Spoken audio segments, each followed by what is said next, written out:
Sejauh bintang. Sorak-sorai penonton menggema ke seluruh aula sekolah.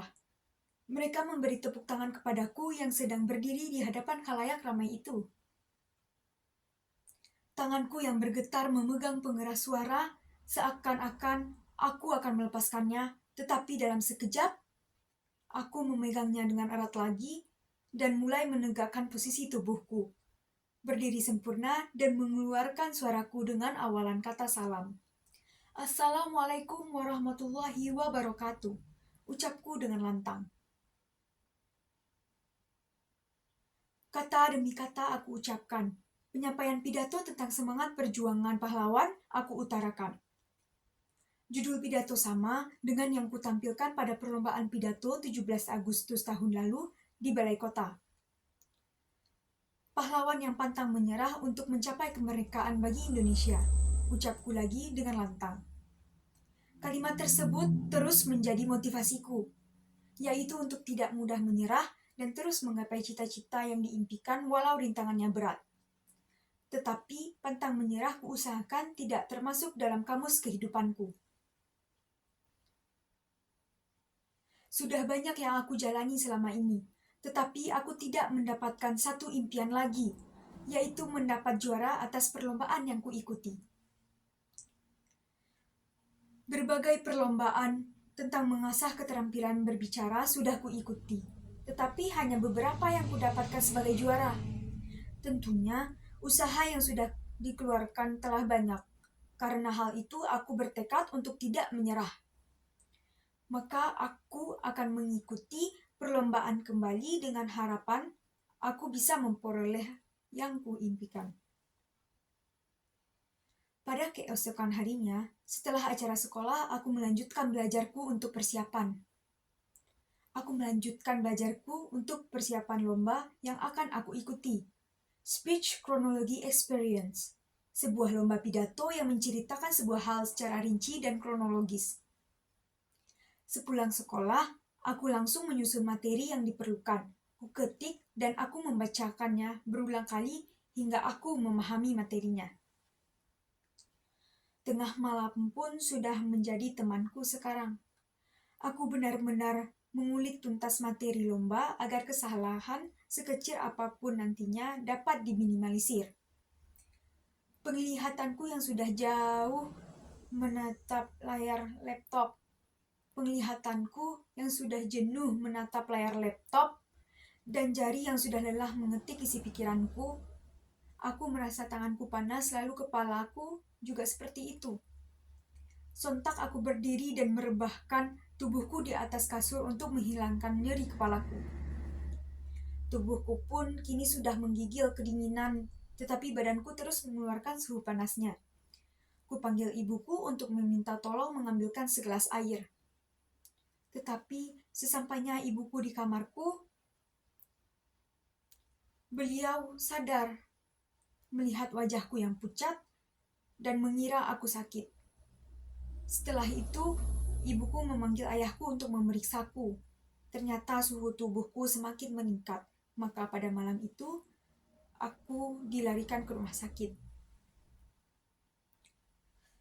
Mengapa rasanya dingin, tetapi tanganku terasa panas? Lirikku pada ibuku. Tak apa, suhu tubuhmu tinggi, kamu akan ditangani oleh dokter. Mendengar ibuku menyebut dokter, aku sudah tahu bahwa aku sedang berada di rumah sakit. Saat itu aku tidak bisa berpikir keras. Jangankan memikirkan bagaimana persiapan perlombaanku, berdiri saja aku terasa lemas dibuatnya. Menurut pemeriksaan dokter, aku kelelahan dan harus dirawat di rumah sakit. Saat itu juga, aku cemas dengan semua yang kulakukan. Aku memikirkan perlombaanku.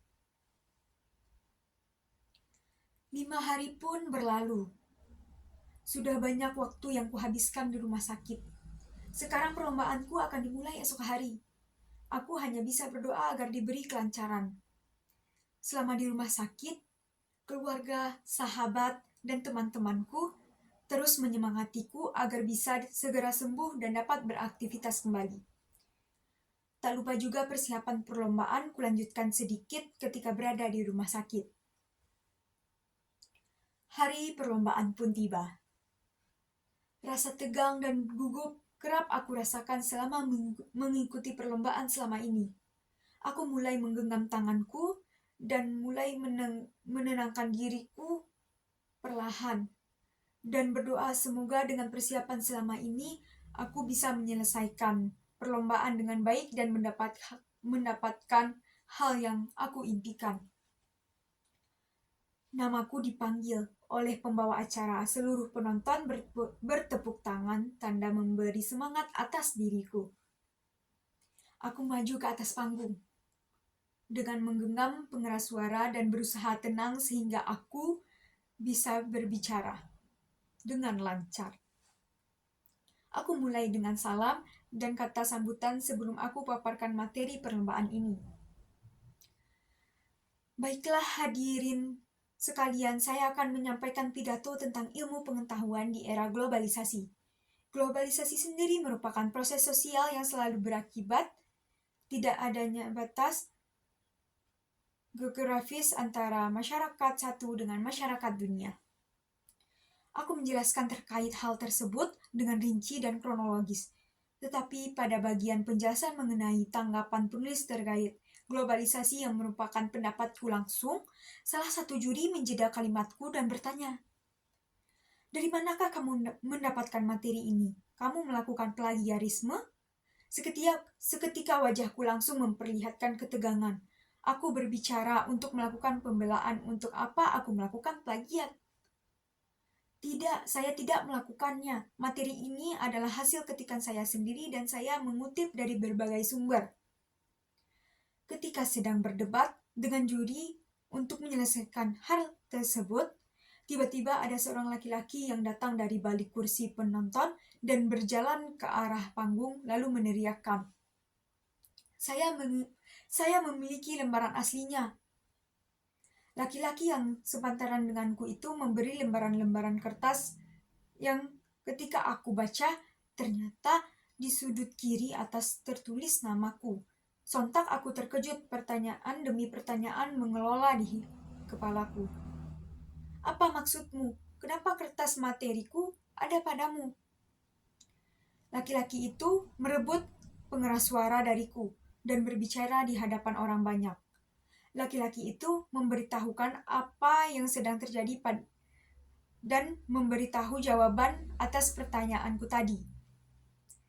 "Maaf sebelumnya. Di sini terjadi kesalahan bahwa materi yang saudari bawakan sama dengan materi yang saya ajukan kepada pihak penyelenggara. Sebenarnya itu bukan kesalahan saudari maupun saya. Tetapi saya mendapatkan berita jika ada yang sengaja memplagiat materi yang saudari sampaikan." Mendengar hal tersebut, aku terus bertanya, siapa yang memplagiat materiku? Kemudian laki-laki tadi berkata, "Materimu aku dapatkan di atas meja di belakang panggung ini. Dan materi yang kamu bawakan adalah kertas materi milikku yang tidak seharusnya. Sepertinya ada yang berusaha memplagiat untuk keuntungannya. Maafkan atas kesalahan ini," ucap si laki-laki. Setelah penjelasan tersebut, aku memaafkannya dan juri pun sudah mengerti akan yang terjadi. Juri menyuruhku untuk melanjutkan pidatonya sampai akhir.